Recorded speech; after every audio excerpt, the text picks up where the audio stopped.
A lot of people get nervous when they hear Ron Paul talk about drugs. A lot of people think drugs are a really bad thing, and that, and it scares them, the idea that drugs would be legalized.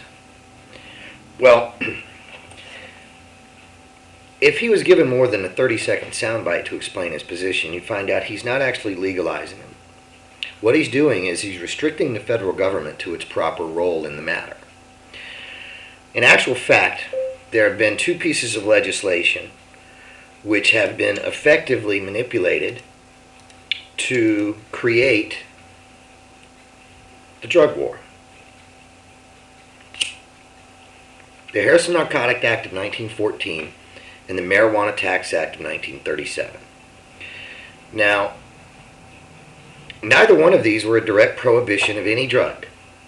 The Harrison Narcotic Act was an act to bring the United States into the compliance of a treaty with Britain and China to end the opium wars, and all it calls for is the regulation of the production and distribution of drugs. And the Marijuana Tax Act of 1937 was precisely that, a tax act. And what it did was it created a marijuana tax that had to be paid with federal government stamps. And then, they never made any of the stamps. They didn't print any stamps.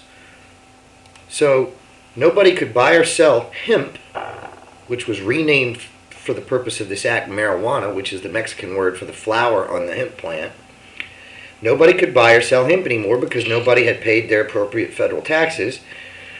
And it's funny because it was impossible to pay them because there were no tax stamps available. So what Ron Paul's proposing isn't to legalize drugs. He's effectively proposing the same thing when it comes to the drug war that he's proposing with Iraq. He's calling off the dogs. He has it within his authority to limit the federal government's ability to enforce or administer drug laws. Now, here's something that you guys really need to get. That doesn't stop your individual state from prohibiting drugs. All he's saying is the federal government doesn't have the authority to prohibit drugs.